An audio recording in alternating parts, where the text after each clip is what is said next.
WBAY TV, your first alert station. Action 2 News This Morning live stream starts now.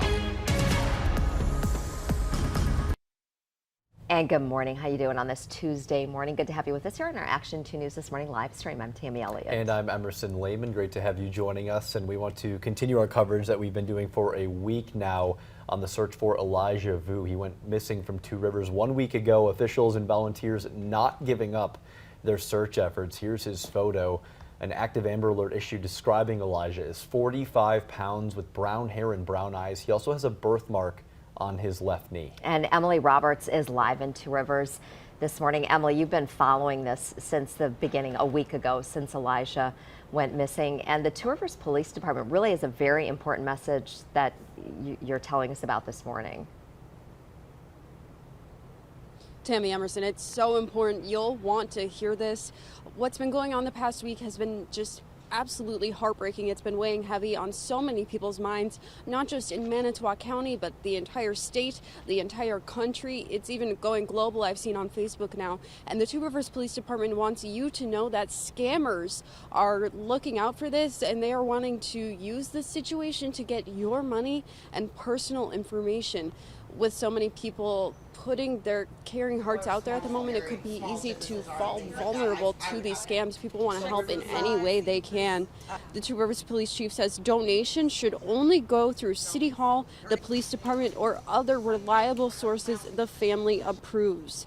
Elijah's family wants you to reach out to either Linda Vu or Orson Vu online. They are very active on social media to help the family as this search continues. The police chief says, quote, "We are also aware of fraudulent individuals seeking money or information while organizing search parties and others simply looking to take advantage of this tragedy," end quote. So we also know there was a benefit concert that we reached out to the family. They said that has not been approved by them. So things could pop up at any moment. And it's important to really look for these and examine them closely and reach out to the family or the police department if you're not sure. And Emily, for those community members that do want to continue helping search, are there any times scheduled for community search parties? The search is happening from 10 starting in Manitowoc before people branch out. So let's put up a picture here. Take a look at your screen. You might want to take a photo or a screenshot. You can see these are the times for the entire week. So like I said, today 10 to 4, everyone is meeting at the Mikado Theater at 1118 Washington Street in Manitowoc before, like I said, they head out in those different directions. Some smaller search party groups split up. So 10 to 4 today. Tomorrow, taking some time off so that everyone can rest and recharge, come back stronger on Thursday, 9 to 2 Thursday, 9 to 2 Friday, and then Saturday and Sunday this weekend, 9 to 4. So plenty of times. If you want to help, those are times approved by the family, 100%. The family is advertising these online, so you'll be able to get involved this weekend. Maybe you're on a busy work schedule, or if you have time during the week to spare, you are able to get out there and get searching and hopefully help the family find Elijah. All right, Emily, we know you'll stay on that and keep us up to date. We appreciate it. Emily Roberts live in Two Rivers. And we're also learning more after Elijah's mother, Katrina Bauer, appeared in Manitowoc County Court Monday, along with her boyfriend, Jesse Vang. Both are charged now with child neglect. In the criminal complaint, Bauer sent 3-year-old Elijah to stay with her boyfriend in Two Rivers to teach him how to be a man. While in the care of Vang, Elijah had to stand for 1 to 3 hours at a time without sitting while either praying or repeating the words, quote, "I'm sorry, mommy." And if Elijah failed, Vang would threaten him with cold water. And Vang said he wanted Elijah to understand at 3 years old that going home to be with his mom in Wisconsin Dells would be like a privilege for him. So Bauer and Vang are facing 3.5 years in prison. If they're convicted, they're due back in court for a preliminary hearing next week. And Elijah's biological father has been in state prison since January 2023 and will remain there until 2040. And we want to show you again Elijah's picture here. Manitowoc County Crime Stoppers offering a reward of up to $1,000 for information that leads to Elijah being found. And you should call that number on your screen if you have any information, 920-683-4466. Time now for a discussion about the weather with Chief Meteorologist Steve Balon. And Steve, we always joke about the Wisconsin roller coaster of weather. This isn't a roller coaster, though. This is like the giant drop when you're just slowly climbing up, and then just Right. whoosh, drops So, out from under you. So you guys are like, you're in that car, and it's like click, click, I'm click, strapped click. in, we're going up, yeah. Your Yeah, stomach's in your throat, it's right. like, whoa. And you're screaming so loud that like you're almost deaf.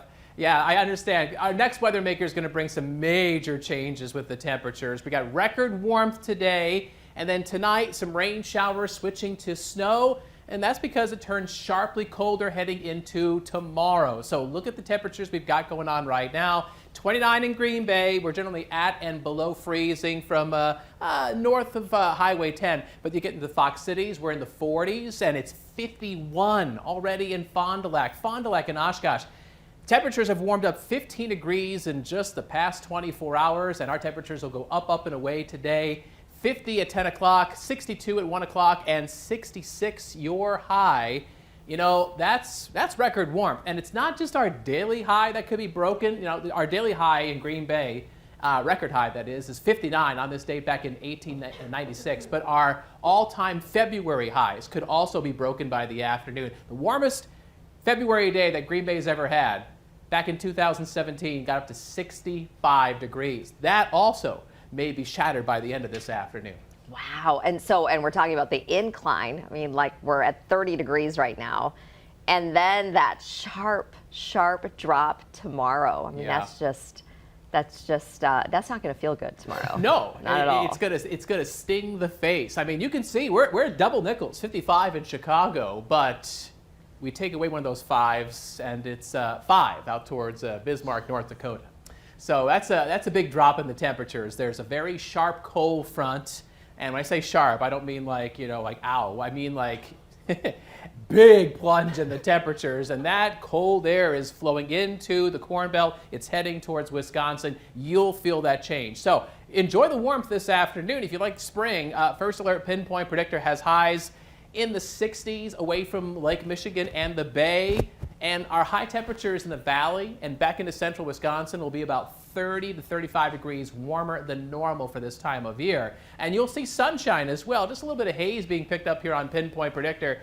But watch this, guys. As we go towards tonight, we cloud over. There might be a shower, even a thunder shower from the Fox Cities into the southeast. But then it switches over to snow around and after midnight as those temperatures tumble. And when you wake up tomorrow morning, you're probably going to have a little bit of snow on grassy surfaces, about an inch, give or take. And temperatures will be in the 20s with wind chills in the single digits. I'm choosing to be an optimist here. We're going to enjoy today. We'll get through tomorrow, and then it's going to slowly start climbing again, Steve. And for the weekend, it's going to be perfect out there for those people wanting spring, right? You know that 7-day forecast shows the up and down nature of the temperatures. 66 today, 26 tomorrow. Watch out for some icy roads if we get any water freezing up on some of those surfaces for the morning commute. But like you said, Emerson, we climb back into the low 50s on Friday, upper 50s for the weekend, and maybe hitting 60 in some spots for Saturday and Sunday. So the warmth that you feel today will come back mostly in earnest as we go towards the upcoming weekend. Something to look forward to. Yeah, I mean, this is, we kind of look at the CP Telethon date, I think, which is coming up this weekend. And we always kind of say after that, we feel like, okay, now that spring weather is coming, but we've had this several days now already. Really, we're just going to wrap up the warmest winter recorded on record here for northeast Wisconsin. It kind of goes out with a bang. Yeah, and talking about this, we're going to have you join us at the desk here, and Aisha, bringing Aisha in too, because with this, we're talking about a concern for high fire danger across the state. I know you mentioned this yesterday, Steve, and then we were talking about the safety issues that go along with this. Just kind of unusual for us to be talking about this in February, right? It triggered an early wildfire season. They were busy over the weekend. I guess there was like about 15 different wildfires, which is not typical because by this point, at a 10-year average, it's about 2 wildfires or 2 or 3. So that's a huge difference. And already seeing that just over the weekend. So they want to make sure that you do not outdoor burn at all. Campfires, bonfires, nothing like that, because it's the perfect storm. Dry conditions, right, Steve? The breezy conditions. That low relative humidity, yes. you know, and the wind, because, you know, if something throws a spark and it's really dry, the wind can just carry that flame and make it spread, you know, faster than you can control it. Totally. And right here, everybody's looking at the map, the fire danger map. So that yellow, 69 counties in the high fire danger out of the 72, which is a big deal. They've got the burn permits that are on hold right now for a couple of our northern counties like Oconto, Marinette. But yeah, Steve, you mentioned like the spark. I don't know if you guys can pull up the bullet points, but just the fire safety tips that we talked about. Again, no outdoor burning. The equipment, using any big equipment early or late in the day could help prevent that spark during those peak hours. And then secure dragging trailer chains. And then this is the big one, I think, to help them out, is if they could get to a fire early, they could hopefully tackle it quick. If you do see something, call 911. Those are always so interesting to see too, because you think of the ones that are kind of obvious to people, Right. like bonfires and whatnot, but like trailer chains, just a Yeah. little spark from that, or a cigarette butt It can out the happen. window, Right. just those little sparks can cause such a huge problem. So it's Yeah. important people realize that when they're doing their chores or just driving to work, whatever Right. whatever it might be. It's usually right around now. I mean, before the growing season really gets going. We have a lot of dead vegetation from last year. I've got a pile of old autumn leaves that are just brushed up against my chain link fence in my yard. You've got leaves, you've got old brush, and all this is just fuel. Fuel for a spark, and all of a sudden, poof, it just takes off. I thought I saw a Wisconsin version of a tumbleweed the other day. I thought I was seeing things, but there's some dry stuff out there. Yeah. It's rolling around, so it is good to know. It is. Well, thanks, guys, for chiming in on that and letting everybody know about that reminder of what not to do because Yeah. of that high fire danger. All right, we're going to talk now about St. John's Homeless Shelter in Green Bay. They need some volunteers, and this is to help run their nightly routine, to help make that whole check-in process run smoother on that. Yeah, Kristen Allen joining us from the newsroom this morning. And what will the volunteers be doing, and how can people apply, Kristen? Well, the St. John's Homeless Shelter is a men's shelter, and it's a seasonal shelter that's open overnight during the winter season. And so they need volunteers to help check in those who are staying at the shelter overnight. There's about 90 men that stay there each night, and so it can be a little bit of a complicated process to check everyone in. They have security there that needs to check everyone in, that needs to search the people coming in, search their belongings. And so they also need some help from volunteers to make that process a little bit more streamlined. This is something new that they just created, a new role they just created this year. So the check-in volunteers will help to check those people in, get them settled to where they need to be, and then also assign chores. There's chores they need to do there, such as cleaning bathrooms and the kitchen there. They really make it like a home for those who are staying there. So those are the volunteers that are needed. And then if you're interested in applying, we do have a link on our website, WBAY.com/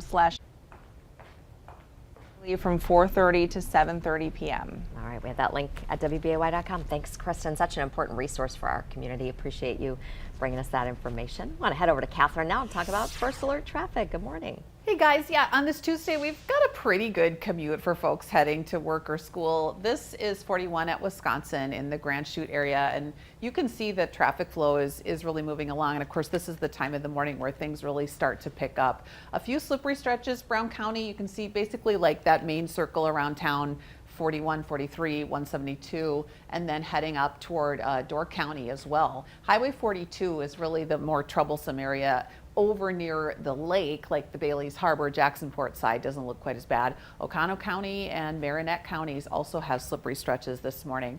But as that temperature climbs, like it's really going to, Steve's saying, that will of course improve. And guys, one more thing to mention.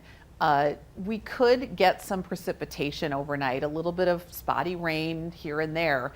And so, especially on roads that are untreated, we could have what's called a flash freeze when the temperature, it's like in a flash, that's what it means, because when the temperatures drop so quickly, that moisture can freeze to the pavement. So it may not be widespread, but areas that are wet, that could happen tomorrow. So we'll follow that.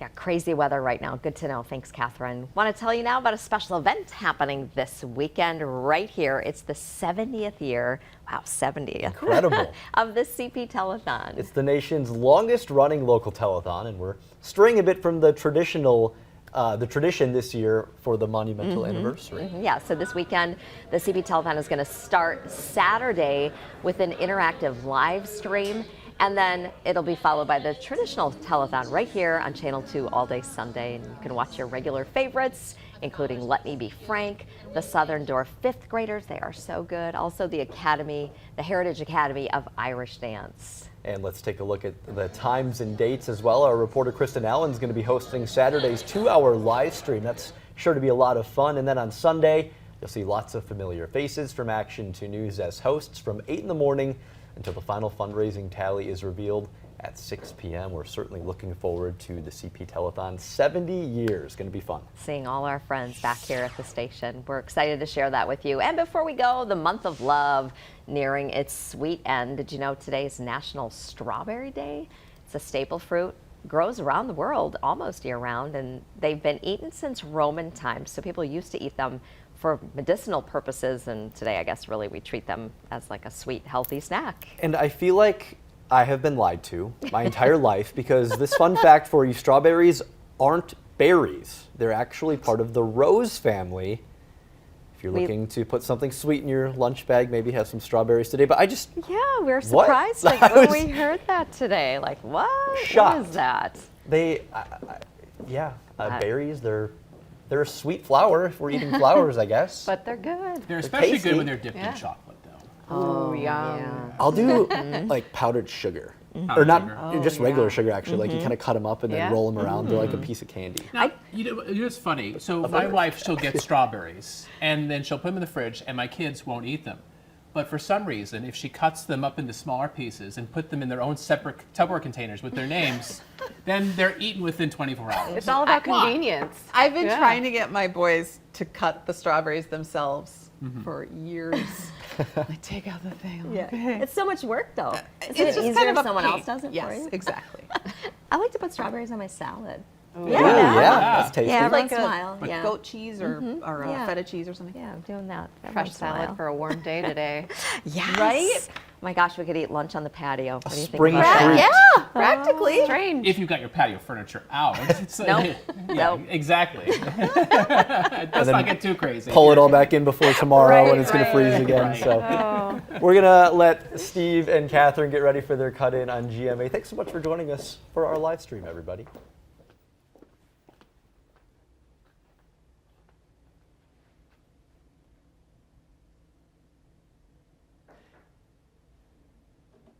Thirty seconds.